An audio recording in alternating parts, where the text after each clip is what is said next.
Ok, entonces, cuando se dice que ha tenido más elaboraciones, es que se tuvo en un momento algo escrito, pero se le fue añadiendo o se fue actualizando de acuerdo a los momentos que se estaba viviendo.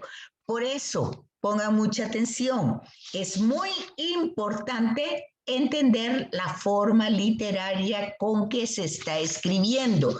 Si es un poema, hay que leerlo como poema. Si es un diálogo, hay que leerlo como diálogo. Y en este caso, el contenido de Miqueas está formado por 3 discursos. Y entonces hay que saber la temática de cada discurso. Entonces, el primer discurso, fíjense bien, empieza en el capítulo 1, versículo 2, y llega al capítulo 2, versículo 13. Es el primer discurso. ¿Cuál es la temática de ese discurso? Pues es una teofanía. ¿Qué es una teofanía?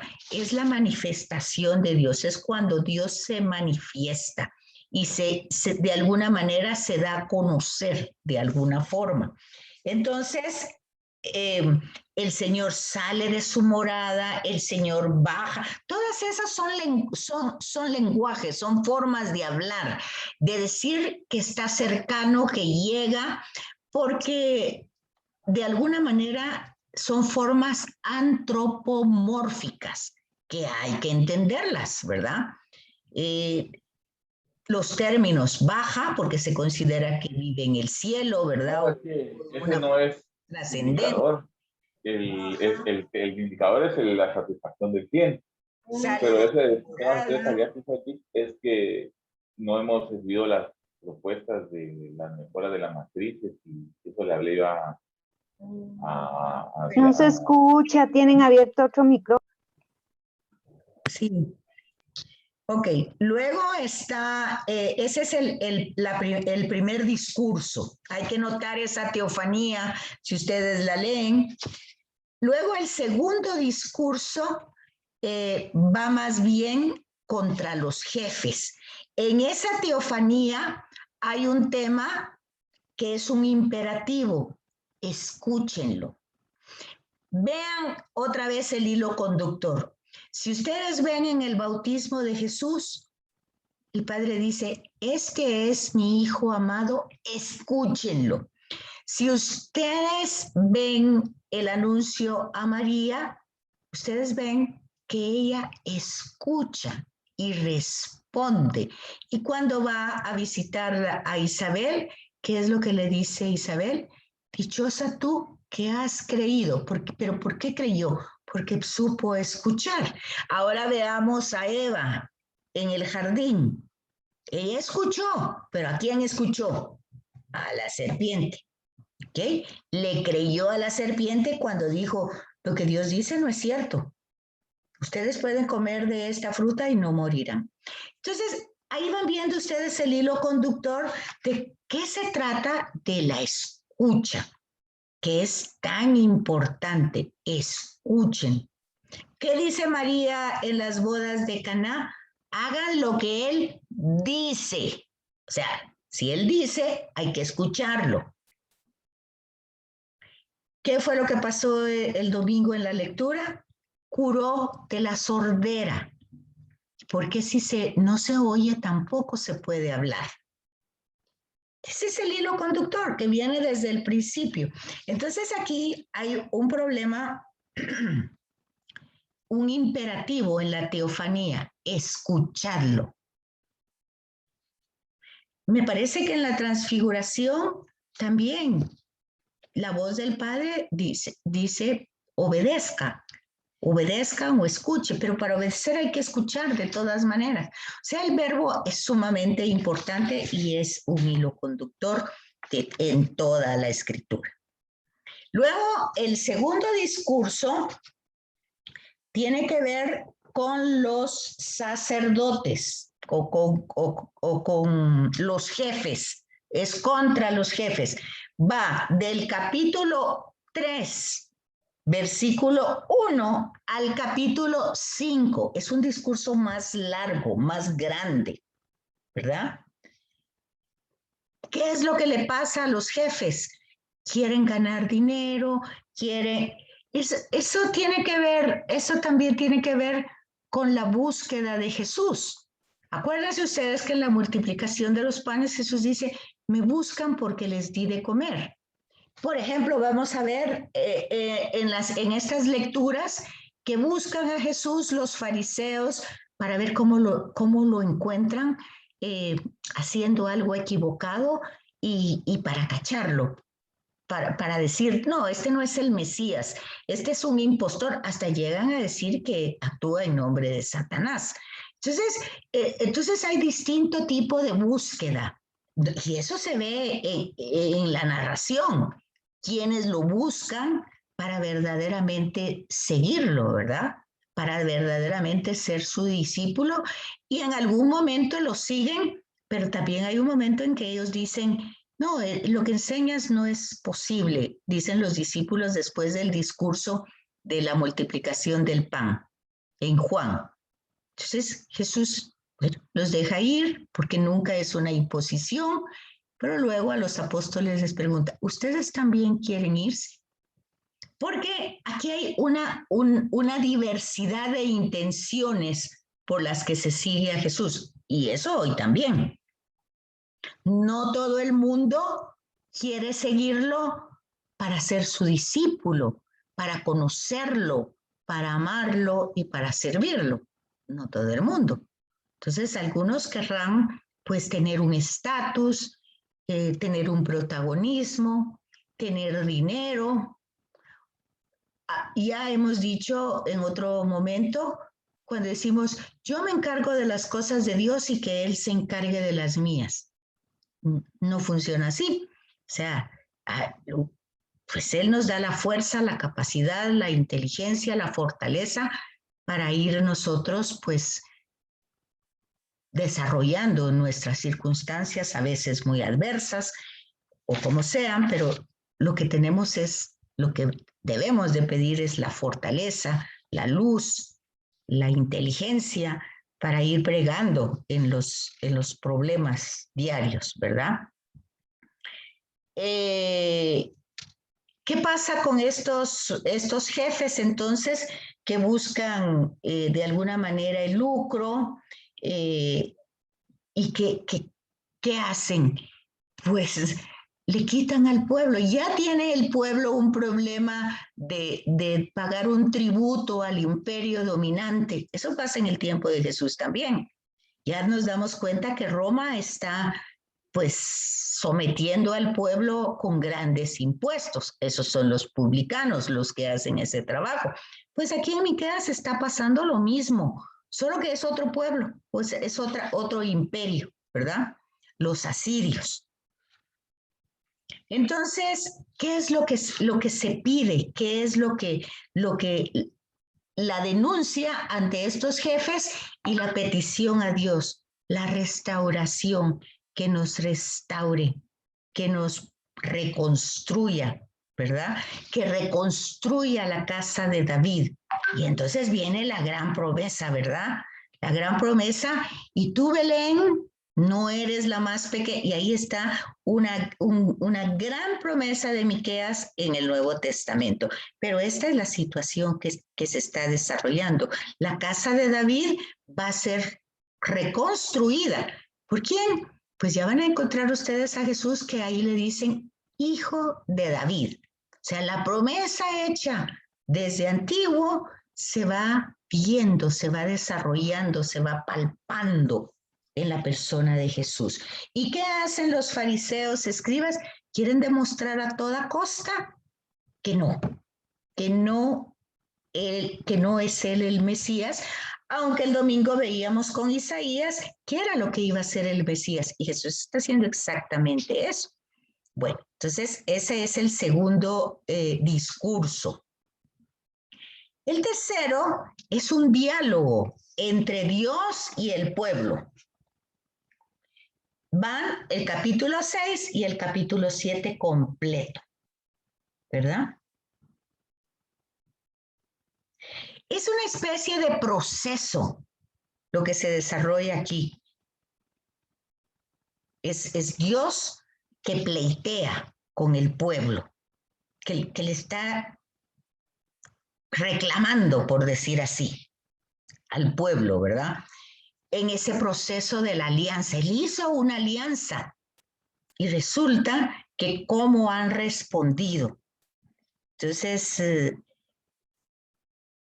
de alguna manera, también todo este material se utiliza en la liturgia, ¿verdad? Todo este material lo tenemos casi en la Cuaresma. En la Cuaresma donde hay toda ese reclamo de parte de Dios, de que no hay manera que comprendamos. Bueno, entonces, no es muy diferente Miqueas, Amós y Oseas, porque ya dijimos que están en un mismo periodo, en un mismo tiempo, con diferencias tal vez de años, pero de pocos años. Igual va a pasar con Isaías, que también es contemporáneo de estos dos. O sea que Miqueas va a renovar estos temas de Oseas y de Amós y las amenazas que hay primero contra el norte y luego va a ser contra el sur, contra Judá, ¿verdad? Pero ante todas estas amenazas o estos castigos que son consecuencias de los propios actos, pues está el anuncio de esa esperanza del Mesías, que es un Salvador y que va a presentar un reino universal, ya no solo para Israel, sino para toda la humanidad. Eso lo tenemos en Miqueas. Y en Miqueas vamos a ver básicamente dónde lo vamos a encontrar específicamente en el Nuevo Testamento, en Mateo, ¿verdad? En la genealogía vamos a encontrar que está mencionado Miqueas en Mateo 2:6, ¿verdad? Está mencionado Miqueas 5:1. ¿Qué habla ahí? De Belén, justamente. Luego vamos a verlo, que lo que Dios quiere es que se practique la justicia. ¿Qué es practicar la justicia? Amar con caridad, ¿verdad? Ser solidario, no se trata solamente de ser bondadoso. Entonces también lo encontramos en Mateo 23. Luego tenemos en Mateo 10. Y vamos a encontrar, por ejemplo, en el Magnífica, donde María alaba a Dios por todos los beneficios que ha hecho en ella, por todas las bondades. Y definitivamente es prácticamente parte de estos pleiteos, ¿verdad? Ok. Entonces, ay, perdón, no había compartido, ahorita voy a compartir.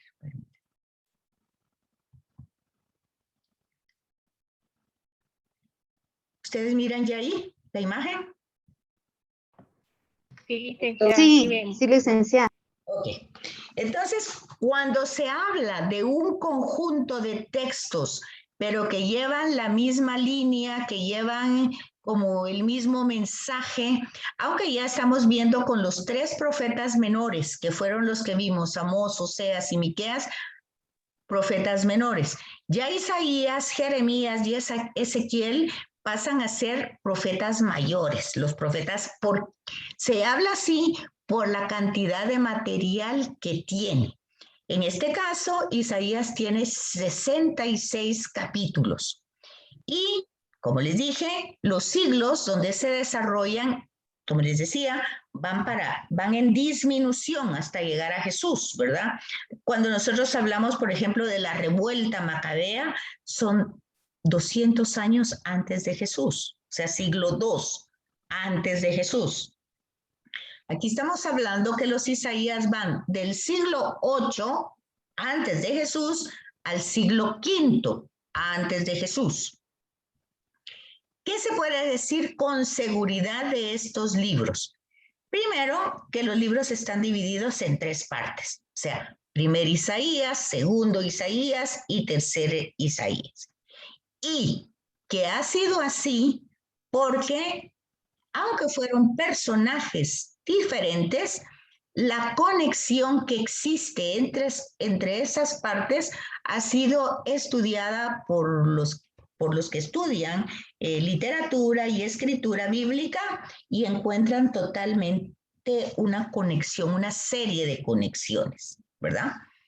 Entonces, eso es básicamente. ¿Por qué entonces voy a querer que ustedes hagan un trabajito en relación a esto?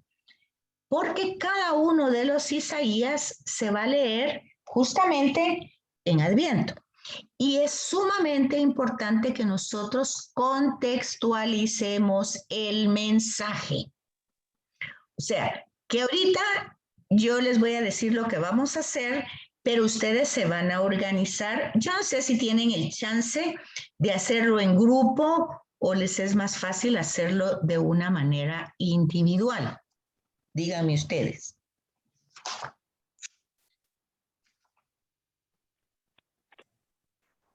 Individual.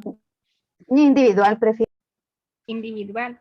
Lo que pasa es que individual, no sé cómo cada quien tendrá que hacer un pedacito porque no pueden hablar tanto tiempo. Tendrán que tener un límite de 3 minutos porque ese día ustedes van a compartir el trabajo que van a hacer y lo van a compartir con cámara y con audio porque necesito ver si van comprendiendo.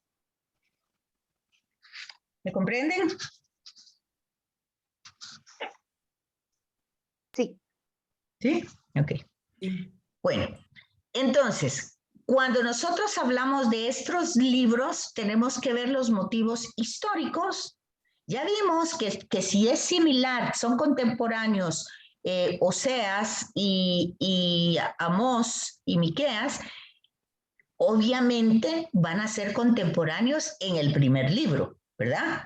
Porque claramente no van a ser contemporáneos en los tres, si estamos hablando del siglo VIII al siglo V, son 3 siglos, o sea, 300 años. Entonces, hay motivos históricos, literarios y teológicos que justifican la división en tres momentos, ¿verdad? O en 3 porciones, por decir así.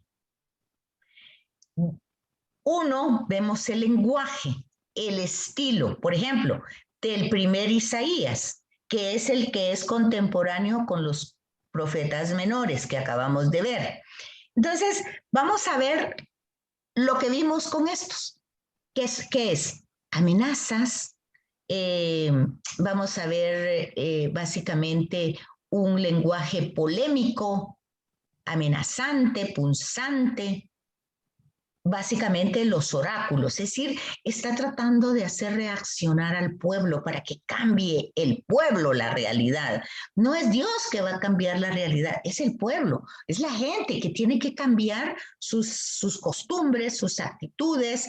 El tema de la conversión no es un cambio de pose, sino es un cambio desde el interior, decía Oseas, ¿verdad? Es desde el interior del hombre donde hay que cambiar. Entonces, el primer Isaías es del capítulo 1 al capítulo 39. Y la figura está centrada en el rey. O sea, el rey está administrando mal, el rey tiene una vida social, religiosa, en el templo, en el castillo, pero con mucha riqueza. Y esa riqueza hace que tenga una seguridad arrogante. El problema siempre de las riquezas en exceso es que a alguien se lo están quitando. Es que algo está pasando ahí, ¿verdad? Entonces, alguien paga esos excesos. Alguien lo paga. Y ustedes pueden entender esa realidad con nuestra realidad nacional. O sea, pueden haber excesos en algunos gobernantes o en algunos poderes, pero alguien paga eso y eso lo paga el pueblo. Entonces, esa buena economía con la que vive el rey, pues el problema es de que el pueblo está sufriendo grandes necesidades, ¿verdad? Luego el segundo Isaías, que va del capítulo 40 al 55, fíjense, solo son 15 capítulos, ¿verdad? En este segundo, su lenguaje es diferente, es más apasionado, es solemne, tiene mucha sabiduría, ¿verdad? Hay muchos géneros literarios, pero está en un periodo en el siglo VI, ¿verdad? ¿Qué quiere decir eso? Que ya están ellos desterrados, ya fueron invadidos completamente. Ya el acontecimiento desastroso ya sucedió. En el primer Isaías está anunciado. En el segundo Isaías ya ha sucedido el desastre. Pero resulta que Dios va a hacer surgir a Ciro, que es rey de Persa. ¿Qué es lo que pasa? Que los persas entonces ahora están invadiendo este terreno o esta tierra y están ganándole a los asirios, ¿verdad? Y este rey de Persa, entonces, va a ser presentado como un ungido de Dios, ¿verdad? Y conoce la situación del exilio, conoce la situación, este segundo Isaías, conoce la triste situación del exilio, conoce la tristeza y la pobreza que vive el pueblo, que es lo mismo que vivimos ahorita con la pandemia: temor, incredulidad, rebelión, indiferencia religiosa. Pues la gente, bueno, quitaron la misa, bueno, pues entonces medio que la miran en la televisión, o mejor ni la miran, o miran varias. Bueno, todo eso, lo que pasa es que hay un riesgo a la idolatría. Entonces, cambia el lenguaje, cambia la circunstancia histórica, cambia el mensaje. Luego el tercer Isaías, pues va del capítulo 56 al 66. Aquí el lenguaje es más sugerente, poético, es muy fácil de comprender por el lector, porque fíjense ustedes que los anteriores oráculos, como no conocemos el contexto histórico, cuando nosotros escuchamos estos oráculos nos parecen grandes guerras, grandes destrucciones, grandes matanzas, y no entendemos qué es lo que está pasando. Pero lo sencillo que está pasando es que el profeta está anunciando cosas terribles que van a pasar y que quiere que se evite, que se pase. Pero no se evita solo rezando, se evita teniendo una auténtica relación filial, decíamos anteriormente, ¿verdad? Entonces, aquí ya se desarrolla un edicto. Ciro los deja regresar, ¿verdad? Entonces, estos exiliados que habían permanecido en el país, pues durante tanto tiempo no han escuchado. Acuérdense ustedes que estas invasiones de los imperios destruían el templo. Pues si estamos hablando del norte, Betel y Gilgal ya no existen. Todavía el sur, pues está ya está, que dijera yo, todavía Jerusalén. Pero en el año 500, o sea, si estamos diciendo que los Isaías van del siglo 8 antes de Cristo al 5, y ahí cae Judea también por los babilonios. Entonces, ahí a veces nosotros no comprendemos tanto al profeta porque hay una serie de invasiones, de guerras, de pleiteos, Dios pues que está amenazando, pero básicamente el oráculo lo que va a decir es: tenemos que cambiar las cosas. Si las seguimos haciendo como la estamos haciendo, solo nos va a llevar a la destrucción. Pero en esta parte ya de este tercer Isaías, de estos 10 versículos, se fijan, el primer Isaías es más grande, el otro tiene solo 15 y este tiene solo 10 capítulos.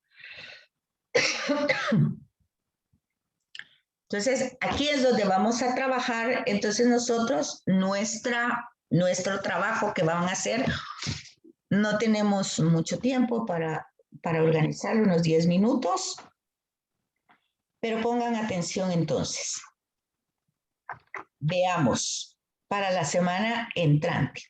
Tienen el texto y tienen su Biblia.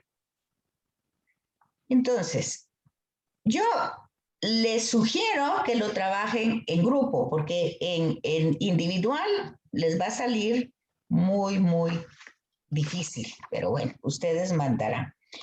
Básicamente quiero que se enfoquen en los textos mesiánicos. En los textos mesiánicos. Eso lo tienen ustedes en el primer Isaías, Isaías del 7 al 11. Estos capítulos se centran en el nacimiento de un niño, considerado como signo de la presencia salvadora de Dios. O sea, es Emmanuel, Dios con nosotros. Vean una cosa importante.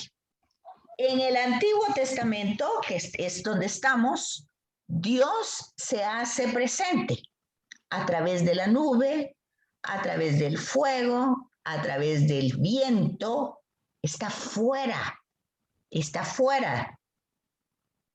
Es a través de elementos. ¿Sí me comprenden? Pero aquí el Emmanuel va a estar encarnado dentro de una mujer. Vean ustedes el hilo conductor y la diferencia. ¿Por qué entonces la novedad? Nuevo Testamento, buena noticia. Vean entonces por qué es tan difícil que los contemporáneos de Jesús le entiendan y le crean. ¿Por qué? Porque ellos tienen otra concepción de Dios. Entonces, ustedes van a encontrar hoy en la lectura de la lectura de hoy que Jesús cura en sábado a una persona que tenía la mano, pues, mal, ¿verdad? La tenía tiesa, algo así. Entonces Jesús lo libera, pero la gente, en lugar de alegrarse, pues lo va a decir que está haciendo mal porque está rompiendo una norma del sábado. Y Jesús solo pregunta, bueno, ¿y el sábado hay que hacer el bien o el mal? ¿Qué es lo que hay que hacer el sábado? Ellos no contestan. Y Jesús sana al tuido, es la palabra, ¿verdad? Bueno, entonces, ahora Dios está con nosotros, camina con nosotros, está dentro de nosotros. De ahí que el Papa Francisco escriba la alegría del Evangelio, ¿verdad? Porque eso, alégrate. O sea, María es la cairé, alégrate, que Jarito Mene. Llena de Dios. Pero ¿dónde está Dios en María? Dentro de él. Entonces, vean que el hilo conductor va, y aquí está el fundamento. Isaías del 7 al 11. El libro del Emmanuel se llama. Ese sería el primero. Está desarrollado hasta el 11, ¿verdad? El vástago de Jesé. ¿Quién era Jesé? El papá de David, ¿verdad? Y la relectura de esto, la relectura que hacen los evangelistas de este capítulo. Eso lo tienen ustedes en la página 135. Ya nos quedan solo 10 minutos, así es que por favor apunten rapidito porque ya vamos. Esto es primero, o sea que vamos de la página 100. Ay, ya me perdí. Bueno, ¿ya apuntaron lo que les dije? Sí.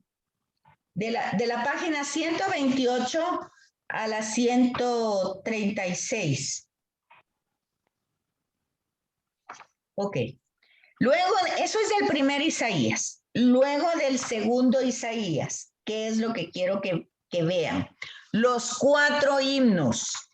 Esos los tienen en la página 146, los tienen en paralelo, los 4 himnos, que son muy importantes. puestos en una sinopsis para que ustedes los comprendan. Ahí los tienen sacados en la página 146. Aquí también hay una gran novedad como promesa, ¿verdad? ¿Cómo es la intervención de Dios? ¿Cómo entra Dios en la segunda? Ahí hay el primer himno con sus características, el segundo himno con sus características. Cada himno tiene sus características. Y con eso también los textos mesiánicos, que son el canto del siervo del Señor. Son los 4 cánticos que están en estos 4 himnos. Es lo mismo. ¿Sí? ¿Sí, Lilian? Disculpe, licenciada, ¿puede ponernos el segundo Isaías, por favor? Sí, son los cuatro himnos en la página 146.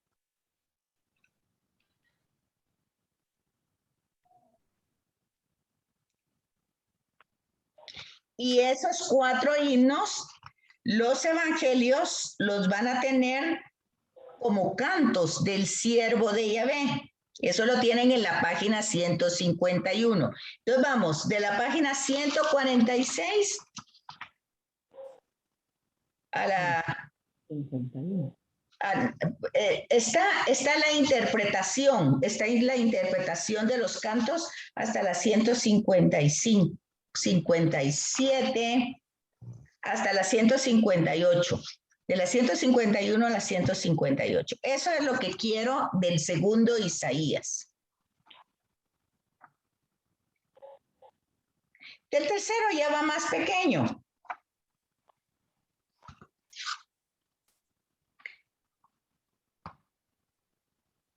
Básicamente quiero que vean los textos significativos del tercero, que están de la página 168 y que también se van a utilizar, todos estos se van a utilizar en el Adviento. De la 168 no, y el texto mesiánico que está en Isaías 61, prácticamente desde la 168 de las 168 a las 180. Por eso les digo, yo les sugiero que en grupos, no sé, son creo que 17, pueden ser 2 de 5 y 6, uno trabaje un Isaías, primer Isaías, otro trabaje el segundo Isaías y otro el tercero Isaías. Eso considero yo, porque ustedes tendrán que exponer el lunes entrante. Yo sé que es un poco, ya saben, les dije desde el principio que es mucho material, pero no hay otra forma de poder ir corroborando si se va comprendiendo.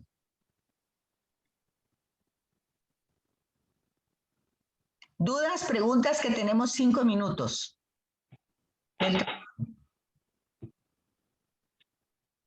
Licenciada, disculpe, del primer Isaías, ¿cuál es el tema central? Disculpe, ¿sí? ¿Qué es lo que hay que investigar? Emanuel, el capítulo 7 al 11. Gracias. Perfecto, gracias. Ok. Del segundo, los cantos o los himnos mesiánicos. Correcto. Tercero, los textos significativos. Correcto. ¿Cómo quieren hacerlo?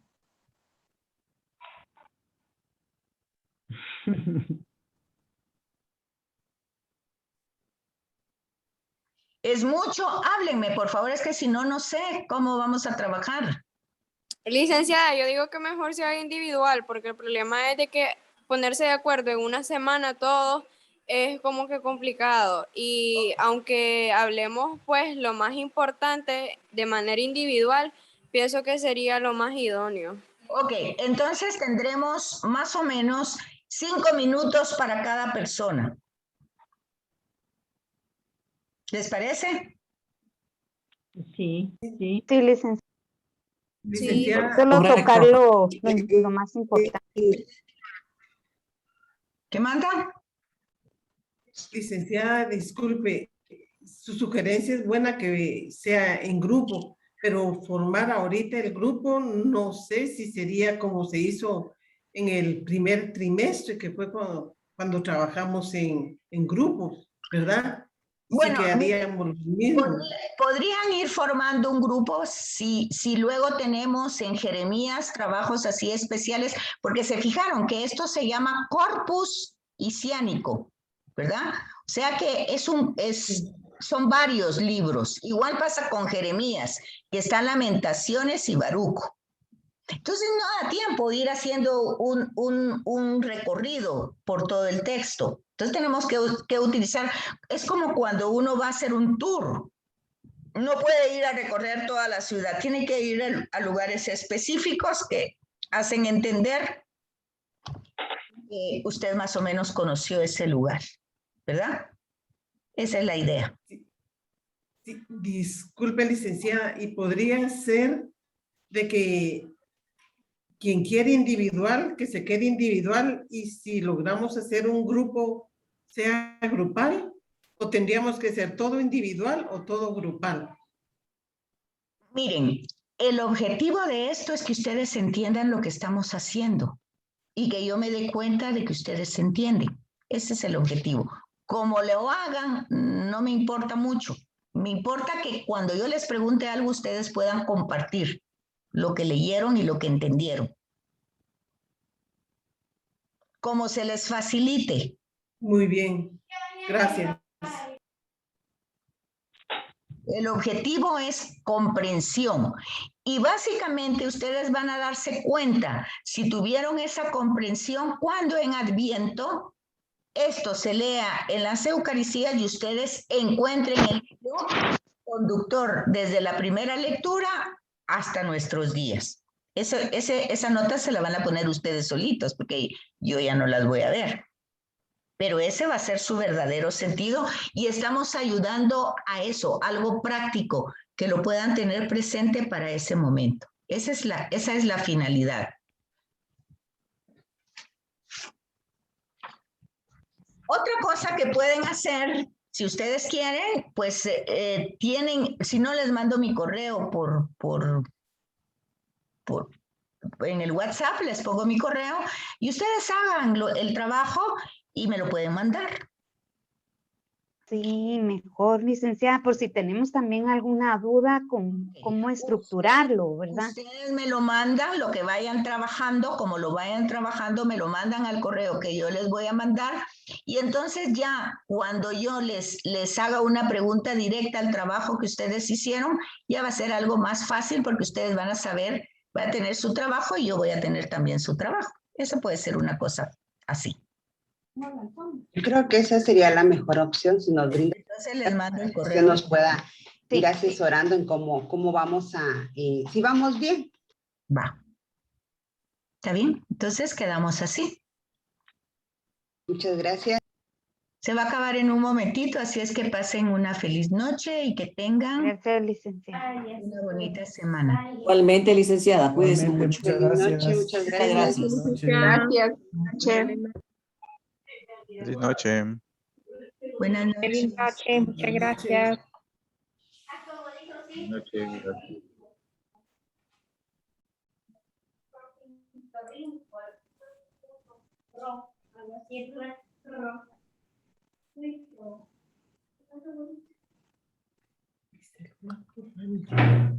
Gracias.